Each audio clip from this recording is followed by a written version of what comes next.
Hey Phil. Good morning, Alex. How are you today? I'm well, thank you. How are you going? Fantastic, mate. That's Fantastic. good. Yeah. Another big week in Q Sports in Adelaide, eh? Well, yeah, with our Super League finals on the weekend, Yep. and that went really, really well. It was a fantastic day.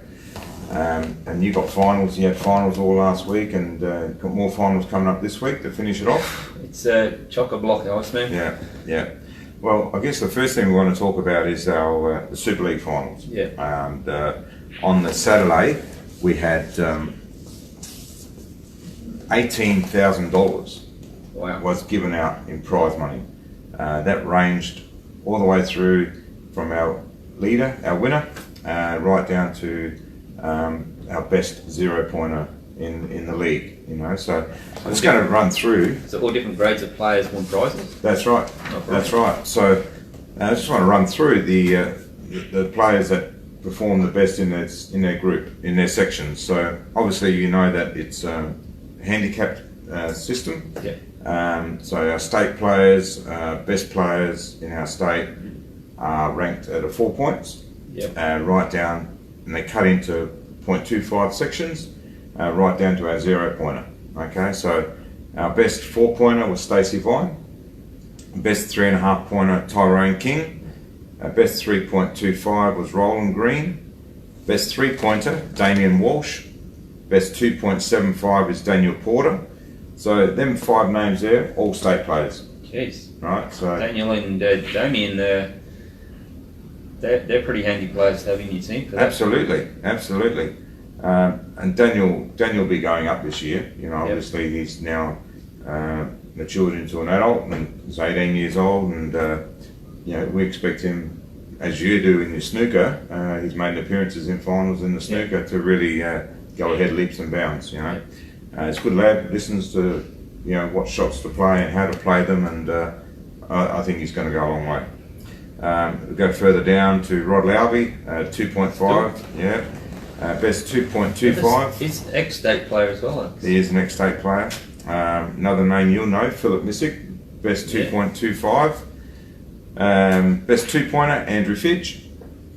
Best 1.75, Paul Wells. Jeez, I remember him from finals in Berries, Alex. Yes. Yes. Best 1.5, Wayne Rollison.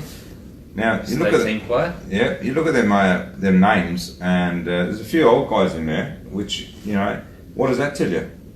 Experience, playing the right shots at the right time. It's not about I'm just going to break and pot out every time, but just knowing what shot to play. Best 1.25, Chris McKenna, who I feel is underranked. He's a great player, Chris. He's a very good player. James Brown, our best 1-pointer. Is that the singer? No.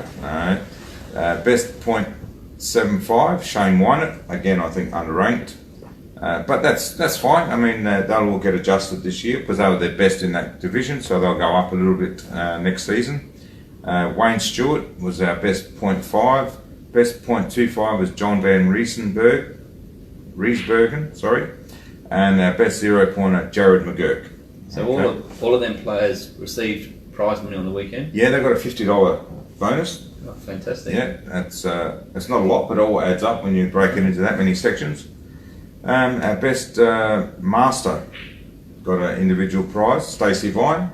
Jeez, he's winning everything. And his wife got best lady, Lyndall Vine, but he's going to get all the money. Yeah. Right. Best junior. Now he's just turned 18, but at the start of the year he was 17, Daniel Porter. So we decided that as the junior when he started, he's got that prize. Most master breaks. Okay, so they're recorded all through the year as well. Split between Stacey Vine and Shane Cripps. Fantastic. Yeah. Shane. Yeah. Well done, Shane. Most master breaks for a non-state player, Andrew Fitch. It's another good effort. Now, our most improved players. So we have 3 prizes for the most improved. Well, actually, I'm not sure who they were. I think James Brown was one. Yep. And I can't recall the other 2. Yourself or Jonesy? No. Our state singles champion for the year was Jaden D'Amica. Runner-up, Michael Hayes. state doubles was Stacey Vine and Lyndall Vine. Runner-up, me. Me and Mikey. Who was the runner-up? You? Yeah, me. Right. So Lyndall Vine's won 2 open state doubles, and she's beaten me in the final twice. How good's that? You're a little bunny. Yeah. Adrian Campbell. She played with Adrian Campbell So she way, was way making back. play. And I lost it with Colin Lataris way back in the old days. You'd think I would have learned something after all this time, but obviously not. But that's all right. Congratulations to Lyndall. I mean, obviously, again, proven to play the right shots. And in the ladies' game, she's just outstanding. She's won so many Australian titles and world titles. And, yeah, so no disgrace there. I did win a event, Phil. I won the State Masters, beating Peter Kennedy. And that was probably about 2-3 weeks ago. Yeah. So now the main prizes, my main prize money went to the Super League champions, obviously, and the 9th to 16th final series. The winners were Empire Enforcers, which was led by Roland Green. Led by Noah Cunningham. Sorry, defeating Andrew Dempsey's South Coast. Chalker's South Coast team. Yep. So our winners for the main event for the year. You did give me a tip that Chalker's Red were winning this. Yes, that's what I did say, and of course I got that wrong. Oh, right. Like you. Yeah. Well, Bastards, the Empire Bastards collected a cool $5,000, Phil. That's awesome. Yeah. That's very good. I think they've got 7 players in their team, so they get a nice little paycheck there. Brilliant. On the runner-up was Chalker's Red. Yep. And 3rd and 4th, Empire Bridge and Chalker's Black Dogs. Lost the prelim to them guys the week before. So, there's a lot of money that went out there. We had the presentation dinner at Empire. So, you can imagine what happened when you give pool players $18,000 for. You had a good night at the bar at Empire, I'm tipping. Straight to the bar.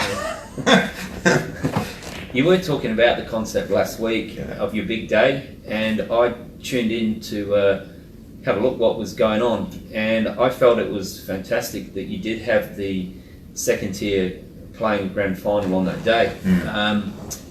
I seen them out there, they were part of the big occasion, and I seen tension out there, and I seen some drama out there, and all of that is putting them in a good place for moving forward in their pool careers. So I think doing that was definitely a win for you, Alex, and I was surprised when I jumped on, there was over 400 people online, so I'm not sure what your figures were for the day, but I was amazed how many people were watching, and it looked fantastic. Well, I think what we're doing here, Phil, with the advertising of Q Sports in South Australia, plus all the players telling their friends, their parents and whoever, I'm playing on the weekend, tune in, have a look, and so it gets the numbers up there. People know what's going on, and I think it's just great for the game.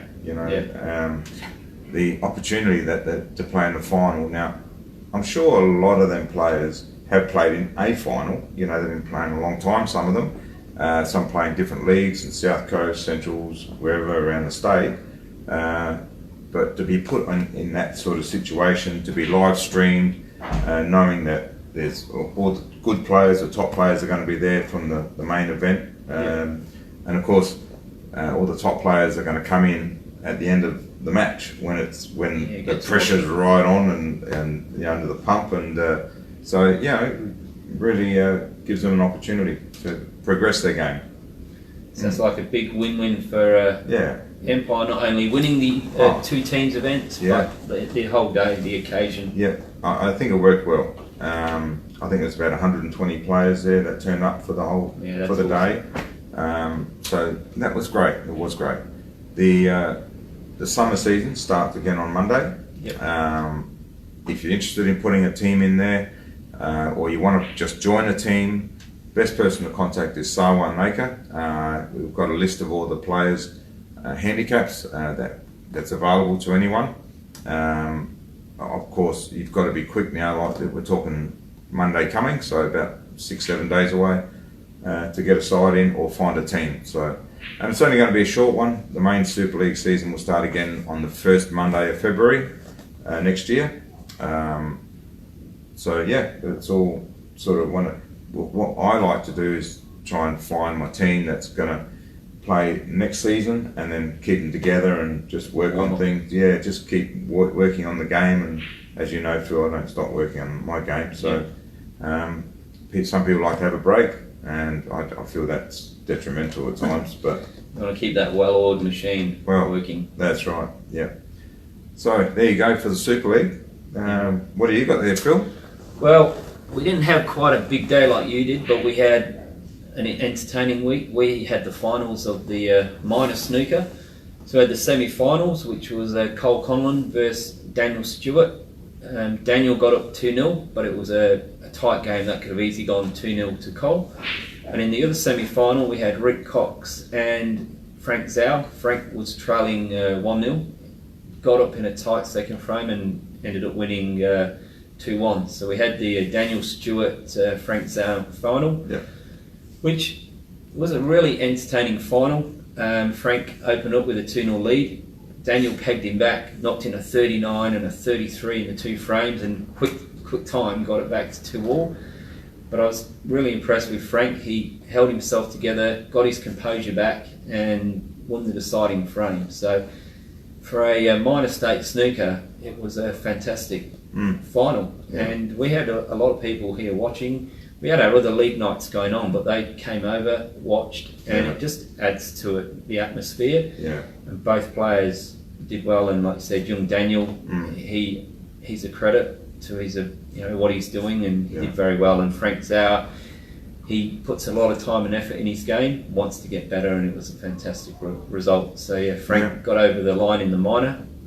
And then we got a whole week of finals here too as well, Alex. So tonight we've got the final of the billiards, which is the usuals, which is Tab Babiak, the current state champion, and Chris Wignall. They're up against the Brewsters, which is Barry Jenner and Peter Udich, last year's state champion. So that's going to be an entertaining match tonight.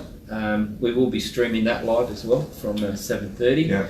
So yet again, these players get to play on their TV, as to speak, and I'm looking forward to that final. Barry and Peter have been top all season in the league, and Tad and Chris third or fourth, so they've got through to the final. So I think Barry and Peter might start slight favourites in that final. And then we move on to the Thursday night. We had the championship semi-final, which was Phil Mizik and Ray Farley. I did tell you that I felt there could be an upset there, but Ray Farley proved me wrong and proved too strong on the night, and he beat Ray beat Phil 4 frames to 1. So this coming Thursday, we've got the final of the Championship League Snooker, which is a repeat of last year's final. Peter Udich and Ray Farley, best of 9, and that also will be streamed live this Thursday on the Snooker SA at the Venue Facebook page. Along with that, we have the final of the Thursday Night League on that night, which is Team Jeffries, which is Chris and Bianca Jeffries, and the Warriors. Now the Warriors is a crazy story, Alex, because they finished last in our league. A team couldn't play on the night of the finals because of uni commitments. The next team was unavailable, and all the teams down the league could not make it, and the team that finished bottom of the ladder went into the final series, and now they've won 3 matches in a row and are in the grand final. So I don't know if they were hustling all season, but the two Darrens and Lee, they come in and practice, and once they got in the finals, they've been coming here and practicing, and now they're paying the dividends. So if they get up and win on Thursday night, I don't know how I'm going to explain that the bottom team won the comp. But anyway, they've made an opportunity happen for themselves. And I know I'm chatting away, but last but not least, we've got our State 147 happening this Saturday. It's a one-day event. Alex, you played in the one on Sunday. You know it's a fun tournament. Lots of action, quick games. But it's strictly limited to 24 players, and I think we've already got 20 players entered, so there's only 4 spots available. If anyone wants to play, please give me a call and let me know. And then the following weekend, well, the following Sunday, we've got the ladies state snooker title. So if there's any lady players out there that are interested in competing in a state title, please give me a call. I did notice on Facebook that Chalkers are having a ladies comp on Saturday. This Saturday, I think it is. Yep. I think it's just a money comp, $10 entry. I noticed there's about 32 ladies playing in it. So you can't tell me that none of them want to play in the snooker comp. I mean, it's balls, table, cue. What's the difference? You know, just get out there and hit the balls in. Get them ladies come to play in the snooker. Why not? Well, our current state champion is Taylor Meyer. Yeah. She's an able player, Alex. That's right. Up and coming player is Charlotte Hatton, who's a Australian able champion, and she's an amazing player. So we're very fortunate to have her involved in snooker, and she's a two-shot able player. Yeah. And her mum, Natalie, she's here all the time, bringing her daughter here to practice and get coached by Tab Abiak. And Natalie's always on the table playing as well, and she competes in all the ladies events we have here. Yeah. Renata's played in the past. We've got Tracy Bell, who's a traditionally a snooker player. Kel Reilly. So we have had the lady 8-ball players playing the snooker before. Yeah. So if they're interested in playing, please give me a call. Yeah, come down. They're too welcome to have them. But just before we go, Alex, I just wanted to let you know in the room that we had a century break made this week by Jamie Giannaris. Yeah. Made 106. And not only that, he missed the last red, so he potentially could have made a 140 break. Wow. So it's a rare occasion in our room that 100 breaks made, and this year we've probably only had 3. But he's not available for coaching, though, is he? Well, depends, Alex. Phil and I got a private joke about the old James. Yeah, no, he's an amazing player. Yeah. It's he picks and chooses. He does a bit. Yeah. Fortunately, he will help me, Alex. So, but anyway. Well, you need help, so that's fine, Phil. Getting as much as I can get. It's all good. It's all good fun. November, we've just come into November now. Yeah. And it's the 2nd November. And one tournament that I'm looking forward to going to is the Darwin Open on the 14th and 15th of November. So yeah, that's. I think it's so lucky that you can travel, Alex. These horrible times we've had. Yeah. Just the opportunity to travel or get on a plane and go somewhere to play a tournament is brilliant. And to go to Darwin, it's going to be nice and warm. Not that we've had that nice weather recently. So, but you were telling me there's several players from Adelaide going. Yeah. Mikey Cassiola, Sarwan Naker, James Brown, our most improved player in Super League. So, we're looking to have a bit of fun up there and go and collect some cash. Well, with them guys going, it's not going to be just a simple hit and run mission. It's going to be a little bit harder than what it possibly could have been. I'll just have to pay a little bit, put them in the top half of the draw, and I'll go at the bottom, and then I'll just play one of them in the final. That's the plan. Nice plan. You like that? Yeah, no, one of my old ones. Avoid the good players. That's right. You just got to play. You got to play who you draw, and put your head down and give it your best shot. That's all. No, well, that's. I'm looking forward to hearing the results from that anyway. Absolutely. Yeah. Oh well, that's about it, I think. It is. Awesome. No worries, Alex. Well, pleasure to see you. No worries, bud. Everyone have a fantastic week in the Q Sport world. See you next Monday. Good luck. See you later. See you, mate. Bye.